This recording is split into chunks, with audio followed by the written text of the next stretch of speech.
Alright, welcome to step 3. Manually calculate the calories. In step 3 we will calculate the calories, and in step 4 we calculate nutrition. I'll be using calories and nutrition interchangeably, and sometimes I may say calories and nutrition. I've kept them in separate steps to make it easy to explain. I've divided step 3 into two parts, part A and part B. In part A, I'll explain the why of counting calories, and in part B, I'll explain the how of counting calories. And there is a part C, which is a demo video. Everything that you learn in part B, I'll be demoing it in that video, which is a part C of this step. Alright, with the housekeeping info out of the way, let's begin. If you must take away just one value from this entire program, let it be this step. Adherence to this step will make or break your goal. If your goal is to start eating healthy or to lose weight, just mastering this step will help you not just breeze by your goal, but it will forever change your perspective towards food. You'll master a psychological technique to look at food differently. Let me explain myself here. We consume food in different forms like soup, salad, different types of fries, stir fry, shallow fry, deep fried, boiled, steamed, cooked with gravy, etc. What I want you to do is measure every food or drink that you consume. You cannot have even one morsel or one sip of a food or drink that you have not measured. I may be sounding a little strong or dramatic here, but then that's the intention. So please follow it. And you don't have to do this forever. Later on, I'll explain you for how long you have to do it. It's my job to make it easy for you, and I shall do that. Once you understand this whole process and put it to practice, you'll understand why we are counting these calories and nutrition manually and how it directly impacts your health.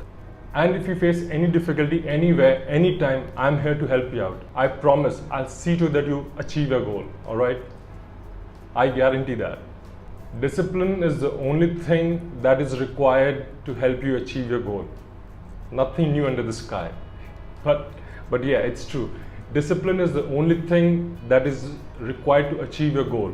This step is the toughest and the most mundane, but this is the only step that you have to master to feel confident about your eating habit for the rest of your life. Alright? Once you get the hang of the process, something interesting will happen.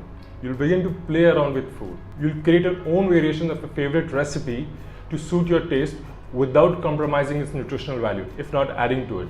On a serious note, I use a lot of ghee and butter these days, not in an unhealthy way.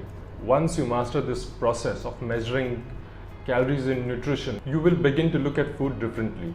It would seem like you have an invisible ability to size up the food for its nutritional value. No pun intended. I humorously call this invisible ability a sense of nutrition.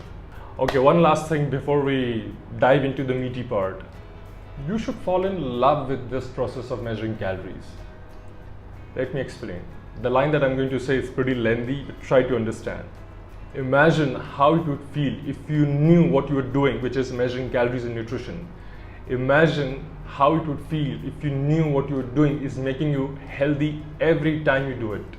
It's like developing any new habit. When you do it once, twice, thrice, you feel like nothing's happening. But then there is change happening. And once it reaches substantial level, you will experience it. This process of eating healthy is a part of a more holistic process of being healthy. I would like you to believe that food is medicine, but unfortunately we don't have food the right way these days. There are a lot of calories in food, but no nutrition. But it changes now.